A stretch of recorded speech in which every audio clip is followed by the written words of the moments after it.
श्रीमद् भागवत पुराण में अभी तक हमने दूसरे स्कंद में भगवान के विराट स्वरूप की विभूतियों का वर्णन जाना। आज हम भगवान के लीला अवतारों की कथा सुनेंगे। श्रीमद् भागवत पुराण द्वितीय स्कंद 7वां अध्याय भगवान के लीला अवतारों की कथा। ब्रह्मा जी कहते हैं, अनंत भगवान ने प्रलय के जल में डूबी हुई पृथ्वी का उद्धार करने के लिए समस्त यज्ञमय वराह शरीर ग्रहण किया था। आदि दैत्य हिरण्याक्ष जल के अंदर ही लड़ने के लिए उनके सामने आया। जैसे इंद्र ने अपने वज्र से पर्वतों के पंख काट डाले थे, वैसे ही वराह भगवान ने अपनी दाढ़ों से उसके टुकड़े टुकड़े कर दिए। फिर उन्हीं प्रभु ने रुचि नामक प्रजापति की पत्नी आकुति के गर्भ से सुयज्ञ के रूप में अवतार ग्रहण किया। उस अवतार में उन्होंने दक्षिणा नाम की पत्नी से सुयम नाम के देवताओं को उत्पन्न किया और तीनों लोकों में बड़े बड़े संकट हर लिए। इसी से स्वयंभू मनु ने उन्हें हरि के नाम से पुकारा। नारद कर्दम प्रजापति के घर देवाहुति के गर्भ से 9 बहनों के साथ भगवान ने कपिल के रूप में अवतार ग्रहण किया। उन्होंने अपनी माता को उस आत्मज्ञान का उपदेश किया जिससे वे इसी जन्म में अपने हृदय के संपूर्ण मल, तीनों गुणों की आसक्ति का सारा कीचड़ धोकर कपिल भगवान के वास्तविक स्वरूप को प्राप्त हो गई। महर्षि अत्रि भगवान को पुत्र रूप में प्राप्त करना चाहते थे। उन पर प्रसन्न होकर भगवान ने उनसे एक दिन कहा कि मैंने अपने आप को तुम्हें दे दिया। इसी से अवतार लेने पर भगवान का नाम दत्त अर्थात दत्तात्रेय पड़ा। उनके चरण कमलों के पराग से अपने शरीर को पवित्र करके राजा यदु और सहस्त्रा अर्जुन आदि ने योग की भोग और मोक्ष दोनों ही सिद्धियां प्राप्त की। नारद, सृष्टि के प्रारंभ में मैंने विविध लोकों को रचने की इच्छा से तपस्या की। मेरे उस अखंड तप से प्रसन्न होकर उन्होंने तप अर्थ वाले सन नाम से युक्त होकर सनक, सनंदन, सनातन, सनत कुमार के रूप में अवतार ग्रहण किया। इस अवतार में उन्होंने प्रलय के कारण पहले कल्प के भूले हुए आत्मज्ञान का ऋषियों के प्रति यथावत उपदेश किया, जिससे उन लोगों ने तत्काल परम तत्व का अपने हृदय में साक्षात कर लिया। धर्म की पत्नी दक्ष कन्या मूर्ति के गर्भ से वे नर नारायण के रूप में प्रकट हुए। उनकी तपस्या का प्रभाव उन्हीं के जैसा है। इंद्र की भेजी हुई काम की सेना अप्सराएं उनके सामने जाते ही अपना स्वभाव खो बैठी। वे अपने हाव भाव से उन आत्म स्वरूप भगवान की तपस्या में विघ्न नहीं डाल सकी। नारद, शंकर आदि महानुभाव अपनी रोष भरी दृष्टि से कामदेव को जला देते हैं, परंतु अपने आप को जलाने वाले असह्य क्रोध को वे नहीं जला पाते। वही क्रोध नर नारायण के निर्मल हृदय में प्रवेश करने के पहले ही डर के मारे कांप जाता है। फिर भला उनके हृदय में काम का प्रवेश तो हो ही कैसे सकता है। अपने पिता राजा उत्तानपाद के पास बैठे हुए 5 वर्ष के बालक ध्रुव को उनकी सौतेली माता सुरुचि ने अपने वचन बाणों से बेध दिया था। इतनी छोटी अवस्था होने पर भी उस ग्लानि से तपस्या करने के लिए वो वन में चले गए। उनकी प्रार्थना से प्रसन्न होकर भगवान प्रकट हुए और उन्होंने ध्रुव को ध्रुव पद का वरदान दिया। आज भी ध्रुव के ऊपर नीचे प्रदक्षिणा करते हुए दिव्य महर्षिगण उनकी स्तुति करते रहते हैं। कुमार्गगामी वेनका ऐश्वर्य और पौरुष ब्राह्मणों के हुंकार रूपी वज्र से जलकर भस्म हो गए। वह नरक में गिरने लगा। ऋषियों की प्रार्थना पर भगवान ने उसके शरीर मंथन से पृथु के रूप में अवतार धारण कर उसे नरकों से उबारा और इस प्रकार पुत्र शब्द को चरितार्थ किया। उसी अवतार में पृथ्वी को गाय बनाकर उन्होंने उससे जगत के लिए समस्त औषधियों का दोहन किया। राजा नाभि की पत्नी सुदेवी के गर्भ से भगवान ने ऋषभदेव के रूप में जन्म लिया। इस अवतार में समस्त आसक्तियों से रहित रहकर अपनी इंद्रियों और मन को अत्यंत शांत करके और अपने स्वरूप में स्थित होकर समदर्शों के रूप में उन्होंने जड़ों की भांति योगचर्या का आचरण किया। इस स्थिति को महर्षि लोग परमहंस पद या अवधूत चर्या कहते हैं। इसके बाद स्वयं उन्हीं यज्ञ पुरुष ने मेरे यज्ञ में स्वर्ण के समान कांति वाले हयग्रीव के रूप में अवतार ग्रहण किया। भगवान का वह विग्रह वेदमय, यज्ञमय और सर्वदेवमय है। उन्हीं की नासिका से श्वास के रूप में वेदवाणी प्रकट हुई। चाक्षुक मनवंतर के अंत में भावी मनु सत्यव्रत ने मत्स्य रूप में भगवान को प्राप्त किया था। उस समय पृथ्वी रूप नौका के आश्रय होने के कारण वे ही समस्त जीवों के आश्रय बने। प्रलय के उस भयंकर जल में मेरे मुख से गिरे हुए वेदों को लेकर वे उसी में विहार करते रहे। जब मुख्य मुख्य देवता और दानव अमृत की प्राप्ति के लिए क्षीर सागर को मथ रहे थे, तब भगवान ने कच्छप के रूप में अपनी पीठ पर मंद्रांचल धारण किया। उस समय पर्वत के घूमने के कारण उसकी रगड़ से उनकी पीठ की खुजलाहट थोड़ी मिट गई, जिससे वे कुछ क्षणों तक सुख की नींद सो सके। देवताओं का महान भय मिटाने के लिए उन्होंने नरसिंह का रूप धारण किया। फड़कती हुई भौहों और तीखी दाढ़ों से उनका मुख बड़ा भयावना लगता था। हिरण्यकश्यपु उन्हें देखते ही हाथ में गदा लेकर उन पर टूट पड़ा। इस पर भगवान नरसिंह ने दूर से ही उसे पकड़कर अपनी जांघों पर डाल दिया और उसके छटपटाते रहने पर भी अपने नखों से उसका पेट फाड़ डाला। बड़े भारी सरोवर में महाबली ग्राह ने गजेंद्र का पैर पकड़ लिया। जब बहुत थक कर वह घबरा गया, तब अपनी सूंड में कमल लेकर भगवान को पुकारा, हे आदि पुरुष, हे समस्त लोकों के स्वामी, हे श्रवण मात्र से कल्याण करने वाले।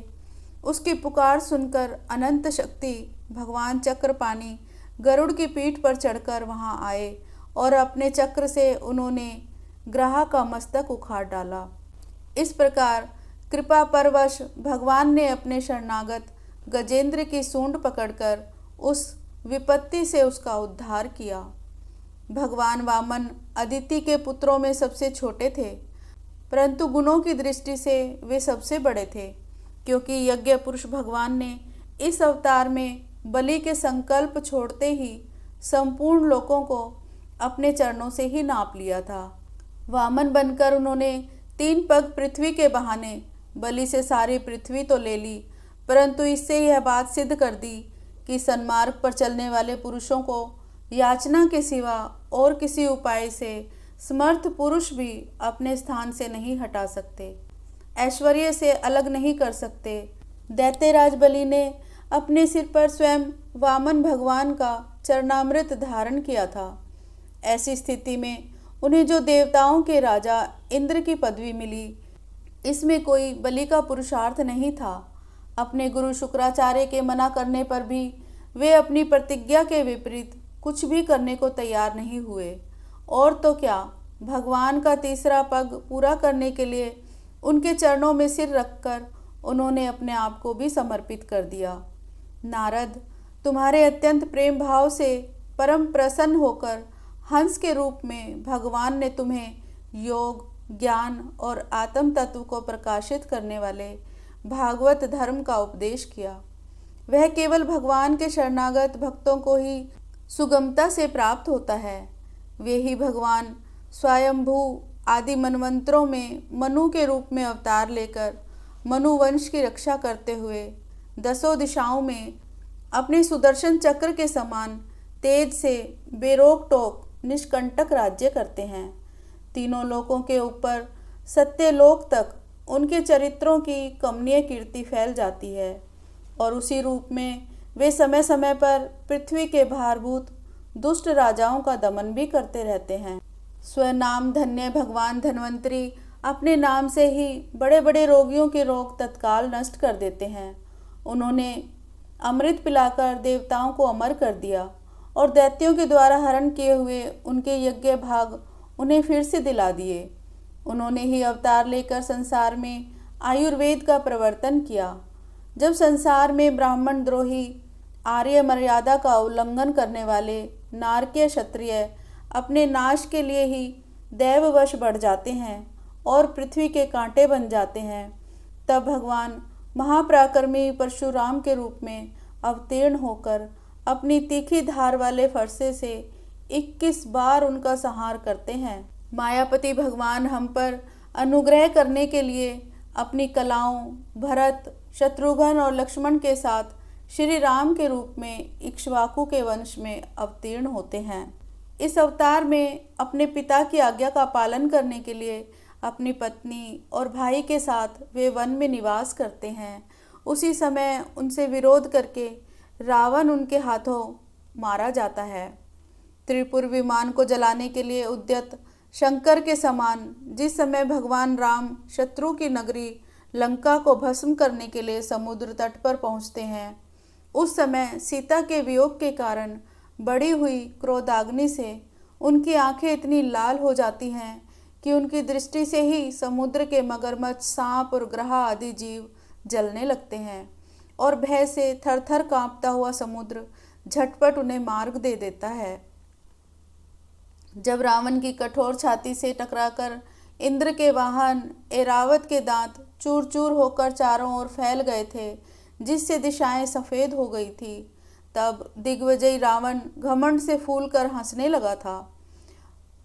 वही रावण जब श्री रामचंद्र की पत्नी सीता जी को चुरा कर ले जाता है और लड़ाई के मैदान में उनसे लड़ने के लिए गर्वपूर्वक आता है, तब भगवान श्री राम के धनुष की टंकार से ही उसका वह घमंड प्राणों के साथ तत्क्षण विलीन हो जाता है। जिस समय झुंड के झुंड दैत्य पृथ्वी को रोंद डालेंगे, उस समय उसका भार उतारने के लिए भगवान अपने सफ़ेद और काले केश से बलराम और श्री कृष्ण के रूप में कला अवतार ग्रहण करेंगे। वे अपनी महिमा को प्रकट करने वाले इतने अद्भुत चरित्र करेंगे कि संसार के मनुष्य उनकी लीलाओं का रहस्य बिल्कुल नहीं समझ सकेंगे। बचपन में ही पूतना के प्राण हर लेना, 3 महीने की अवस्था में पैर उछालकर बड़ा भारी छकड़ा उलट देना और घुटनों के बल चलते चलते आकाश को छूने वाले यमलार्जुन वृक्षों के बीच में जाकर उन्हें उखाड़ डालना, ये सब ऐसे कार्य हैं जिन्हें भगवान के सिवा और कोई नहीं कर सकता। जब कालिया नाग के विष से दूषित हुआ यमुना का जल पीकर बछड़े और गोप बालक मर जाएंगे, तब वे अपनी सुधामयी कृपा दृष्टि की वर्षा से ही उन्हें जीवित कर देंगे और यमुना जल को शुद्ध करने के लिए वे उसमें विहार करेंगे और विष की शक्ति से जीभ लपलपाते हुए कालिया नाग को वहाँ से निकाल देंगे। उस दिन रात को जब सब लोग वहीं यमुना तट पर सो जाएंगे और दावा अग्नि से आसपास का मूंज का वन चारों ओर से जलने लगेगा, तब बलराम जी के साथ वे प्राण संकट में पड़े हुए ब्रजवासियों को उनकी आंखें बंद कराकर उस अग्नि से उन्हें बचा लेंगे। उनकी यह लीला भी अलौकिक ही होगी। उनकी शक्ति वास्तव में अचिंत्य है। उनकी माता उन्हें बांधने के लिए जो जो रस्सी लाएंगी वही उनके उदर में पूरी नहीं पड़ेगी, 2 अंगुल छोटी ही रह जाएगी तथा जम्भाई लेते समय श्री कृष्ण के मुख में 14 भुवन देखकर पहले तो यशोदा माँ भयभीत हो जाएंगी, परंतु फिर वे संभल जाएंगी। वे नंद बाबा को अजगर के भय से और वरुण के पाश से छुड़ाएंगे। मैं दानव का पुत्र व्योमासुर जब गोप बालों को पहाड़ों की गुफाओं में बंद कर देगा, तब वे उन्हें वहाँ से भी बचा लाएंगे। गोकुल के लोगों को जो दिन भर तो काम धंधों में व्याकुल रहते हैं और रात को अत्यंत थक कर सो जाते हैं, साधनाहीन होने पर भी वे अपने परम धाम में ले जाएंगे। निष्पाप नारद जब श्री कृष्ण की सलाह से गोप लोग इंद्र का यज्ञ बंद कर देंगे, तब इंद्र ब्रज भूमि का नाश करने के लिए चारों ओर से मूसलाधार वर्षा करने लगेंगे। उससे उनकी तथा उनके पशुओं की रक्षा करने के लिए भगवान कृपा परवश हो 7 वर्ष की अवस्था में ही 7 दिनों तक गोवर्धन पर्वत को एक ही हाथ से छत्रक पुष्प की तरह खेल खेल में ही धारण किए रहेंगे। वृंदावन में विहार करते हुए रास करने की इच्छा से वे रात के समय जब चंद्रमा की उज्जवल चांदनी चारों ओर छिटक रही होगी, अपनी बांसुरी पर मधुर संगीत की लंबी तान छेड़ेंगे।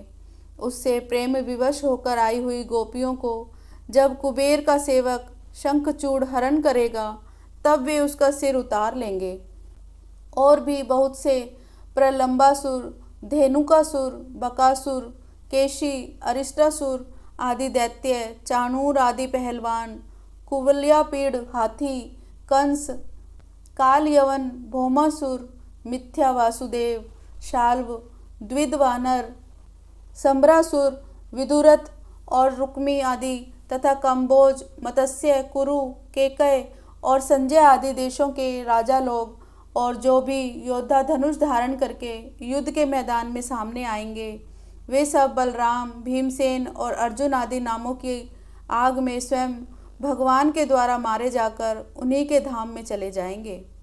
समय के फेर से लोगों की समझ कम हो जाती है, आयु भी कम होने लगती है। उस समय जब भगवान देखते हैं कि अब ये लोग मेरे तत्व को बतलाने वाली वेदवाणी को समझने में असमर्थ होते जा रहे हैं, तब प्रत्येक कल्प में सत्यवती के गर्भ से व्यास के रूप में प्रकट होकर वे वेद रूपी वृक्ष का विभिन्न शाखाओं के रूप में विभाजन कर देते हैं। देवताओं के शत्रु दैत्य लोग भी वेद मार्ग का सहारा लेकर मैं दानव के बनाए हुए अदृश्य वेग वाले नगरों में रहकर लोगों का सत्यानाश करने लगेंगे। तब भगवान लोगों की बुद्धि में मोह, अत्यंत लोभ उत्पन्न करने वाला वेश धारण करके बुद्ध के रूप में बहुत से उपधर्मों का उपदेश करेंगे। कलयुग के अंत में जब सत्पुरुषों के घर भी भगवान की कथा होने में बाधा पड़ने लगेगी, ब्राह्मण, क्षत्रिय तथा वैश्य, पाखंडी और शूद्र राजा हो जाएंगे। यहाँ तक कि कहीं भी स्वाहा, स्वधा और वषटकार की ध्वनि देवता पितरों के यज्ञ, श्राद्ध की बात तक नहीं सुनाई पड़ेगी। तब कलयुग का शासन करने के लिए भगवान कल की अवतार ग्रहण करेंगे। जब संसार की रचना का समय होता है, तब तपस्या 9 प्रजापति, मरीच आदि ऋषि और मेरे रूप में जब सृष्टि की रक्षा का समय होता है, तब धर्म, विष्णु, मनु, देवता और राजाओं के रूप में, तथा जब सृष्टि के प्रलय का समय होता है, तब अधर्म, रुद्र और क्रोधवश नाम के सर्प और दैत्य आदि के रूप में भगवान की माया विभूतियां ही प्रकट होती हैं। अपनी प्रतिभा के बल से पृथ्वी के एक एक धूलि कण को गिन चुकने पर जगत में ऐसा कौन पुरुष है जो भगवान की शक्तियों की गणना कर सके। जब वे त्रिविक्रम अवतार लेकर त्रिलोकी को नाप रहे थे, उस समय उनके चरणों के अदम्य वेग से प्रकृति रूप अंतिम आवरण से लेकर सत्यलोक तक सारा ब्रह्मांड कांपने लगा था। तब उन्होंने ही अपनी शक्ति से उसे स्थिर किया था। समस्त सृष्टि की रचना और संहार करने वाली माया उनकी एक शक्ति है। ऐसी ऐसी अनंत शक्तियों के आश्रय उनके स्वरूप को ना मैं जानता हूँ और ना वे तुम्हारे बड़े भाई सनकादिक ही, फिर दूसरों का तो कहना ही क्या है। आदिदेव भगवान शेष सहस्त्र मुख से उनके गुणों का गायन करते आ रहे हैं, परंतु वे अब भी उसके अंत की कल्पना नहीं कर सके। जो निष्कपट भाव से अपना सर्वस्व और अपने आप को भी उनके चरण कमलों में निछावर कर देते हैं, उन पर अनंत भगवान स्वयं ही अपनी ओर से दया करते हैं और उनकी दया के पात्र ही उनकी दुस्तर माया का स्वरूप जानते हैं और उसके पार जा पाते हैं। वास्तव में ऐसे पुरुष ही कुत्ते और सियारों के कलेवा रूप अपने और पुत्रादि के शरीर में यह मैं हूँ और यह मेरा है ऐसा भाव नहीं करते। प्यारे नारद, परम पुरुष की उस योग माया को मैं जानता हूँ तथा तुम लोग भगवान शंकर, दैत्य कुलभूषण प्रहलाद, शतरूपा, मनुपुत्र, प्रियव्रत आदि प्राचीन ब्रही, रिभु और ध्रुव भी जानते हैं। इनके सिवा इक्ष्वाकु, पुरुरवा, मुचुकुंद, जनक, गाधी, रघु, अम्बरीश, सगर, गय, ययाति आदि तथा मंधाता, अलर्क, शतधन्वा, अनु, रंतिदेव, भीष्म, बलि, अमूर्तरय, दिलीप, शोभरी, उत्तंक, शिवी, देवल, पिपलाद, सारस्वत, उद्धव, पराशर, भूरिसेन एवं विभीषण, हनुमान, शुकदेव, अर्जुन, आरिष्टिसेन, विदुर और श्रुतदेव आदि महात्मा भी जानते हैं, जिन्हें भगवान के प्रेमी भक्तों का सा स्वभाव बनाने की शिक्षा मिली थी। वे स्त्री, शूद्र हूण, भील और पाप के कारण पशु पक्षी आदि योनियों में रहने वाले भी भगवान की माया का रहस्य जान जाते हैं और इस संसार सागर से सदा के लिए पार हो जाते हैं। फिर जो लोग वैदिक सदाचार का पालन करते हैं उनके संबंध में तो कहना ही क्या। परमात्मा का वास्तविक स्वरूप एक रस, शांत, अभय एवं केवल ज्ञान रूप है। ना उसमें माया का मल है और ना तो उसके द्वारा रची हुई विषमताएं ही। वह सत्य और असत दोनों से परे है। किसी भी वैदिक या लौकिक शब्द की वहाँ तक पहुँच नहीं है। हे नारद, अनेक प्रकार के साधनों से संपन्न होने वाले कर्मों का फल भी वहाँ तक नहीं पहुँच सकता, और तो क्या स्वयं माया भी उसके सामने नहीं जा पाती। लज्जा कर वह भी भाग खड़ी होती है। परम पुरुष भगवान का वही परम पद है। महात्मा लोग उसी का शोक रहित आनंद स्वरूप ब्रह्म के रूप में साक्षात्कार करते हैं। संयमशील पुरुष उसी में अपने मन को समाहित करके स्थित हो जाते हैं। जैसे इंद्र स्वयं मेघ रूप से विद्यमान होने के कारण जल के लिए कुआं खोदने की कुदाल नहीं रखते, वैसे ही वे भेद दूर करने वाले ज्ञान साधनों को भी छोड़ देते हैं। समस्त कर्मों के फल भी भगवान ही देते हैं, क्योंकि मनुष्य अपने स्वभाव के अनुसार जो शुभ कर्म करता है वह सब उन्हीं की प्रेरणा से होता है। इस शरीर में रहने वाले पंचभूतों के अलग अलग हो जाने पर जब यह शरीर नष्ट हो जाता है तब भी इसमें रहने वाला अजन्मा पुरुष आकाश के समान नष्ट नहीं होता। बेटा नारद, संकल्प से विश्व की रचना करने वाले षडैश्वर्य संपन्न श्री हरि का मैंने तुम्हारे सामने संक्षेप से वर्णन किया। जो कुछ कार्य कारण या भाव अभाव है वह सब भगवान से भिन्न नहीं है। फिर भी भगवान तो इससे अलग भी हैं ही। भगवान ने मुझे जो उपदेश किया था वह यही भागवत है। इसमें भगवान की विभूतियों का संक्षिप्त वर्णन है। तुम इसका विस्तार करो। जिस प्रकार सबके आश्रय और सर्वस्वरूप भगवान श्री हरि में लोगों की प्रेम में भक्ति हो, ऐसा निश्चय करके इसका वर्णन करो। जो पुरुष भगवान की अचिंत्य शक्ति, माया का वर्णन या दूसरे के द्वारा किए हुए वर्णन का अनुमोदन करते हैं या श्रद्धा के साथ नित्य श्रवण करते हैं, उनका चित्त माया से कभी मोहित नहीं होता। इस प्रकार यह अध्याय यहीं समाप्त होता। अगला अध्याय राजा परीक्षित के विविध प्रश्न। राजा परीक्षित ने कहा, भगवान आप वेद वेत्ताओं में श्रेष्ठ हैं। मैं आपसे यह जानना चाहता हूँ कि जब ब्रह्मा जी ने निर्गुण भगवान के गुणों का वर्णन करने के लिए नारद जी को आदेश दिया, तब उन्होंने किन किन को किस रूप में उपदेश किया। एक तो अचिंत्य शक्तियों के आश्रय भगवान की कथाएं ही लोगों का परम मंगल करने वाली हैं। दूसरे देव ऋषि नारद का सबको भगवत दर्शन कराने का स्वभाव है। अवश्य ही आप उनकी बातें मुझे सुनाइए। महाभाग्यवान सुखदेव जी, आप मुझे ऐसा उपदेश कीजिए कि मैं अपने आसक्ति रहित मन को सर्वात्मा भगवान श्री कृष्ण में तन्मय करके अपना शरीर छोड़ सकूं। जो लोग उनकी लीलाओं का श्रद्धा के साथ नित्य श्रवण और कथन करते हैं, उनके हृदय में थोड़े ही समय में भगवान प्रकट हो जाते हैं।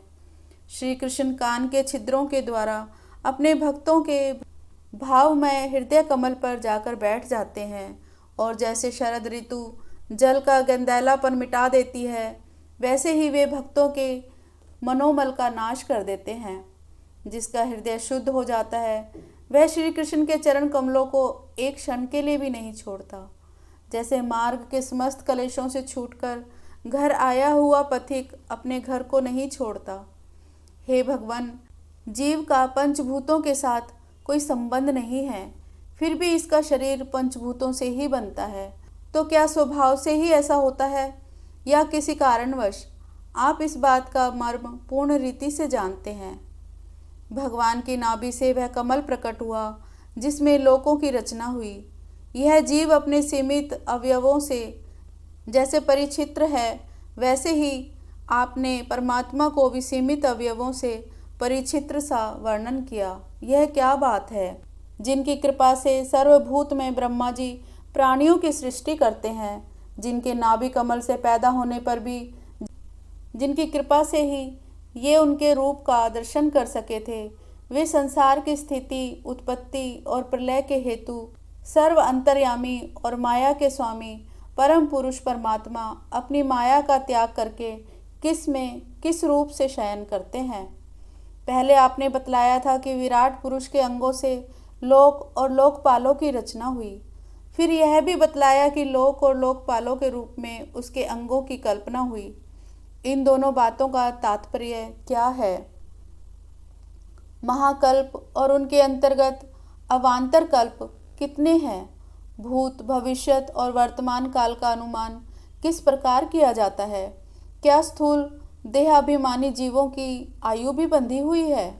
ब्राह्मण श्रेष्ठ, काल की सूक्ष्म गति, त्रुटि आदि और स्थूल गति, वर्ष आदि किस प्रकार से जानी जाती है? विविध कर्मों से जीवों की कितनी और कैसी गतियाँ होती हैं?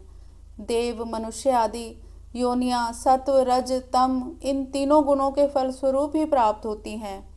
उनको चाहने वाले जीवों में से कौन कौन किस किस योनि को प्राप्त करने के लिए किस किस प्रकार से कौन कौन कर्म स्वीकार करते हैं? पृथ्वी, पाताल, दिशा, आकाश, ग्रह, नक्षत्र, पर्वत, नदी, समुद्र, द्वीप और उसमें रहने वाले जीवों की उत्पत्ति कैसे होती है? ब्रह्मांड का परिमाण भीतर और बाहर दोनों प्रकार से बतलाइए। साथ ही महापुरुषों के चरित्र, वर्ण आश्रम के भेद और उनके धर्म का निरूपण कीजिए। युगों के भेद, उनके परिमाण और उनके अलग अलग धर्म तथा भगवान के विभिन्न अवतारों के परम आश्चर्यमय चरित्र भी बतलाइए। मनुष्यों के साधारण और विशेष धर्म कौन कौन से हैं? विभिन्न व्यवसाय वाले लोगों के, राज ऋषियों के और विपत्ति में पड़े हुए लोगों के धर्म का भी उपदेश कीजिए। तत्वों की संख्या कितनी है और उनके स्वरूप और लक्षण क्या हैं? भगवान की आराधना की और अध्यात्म योग की विद्या क्या है?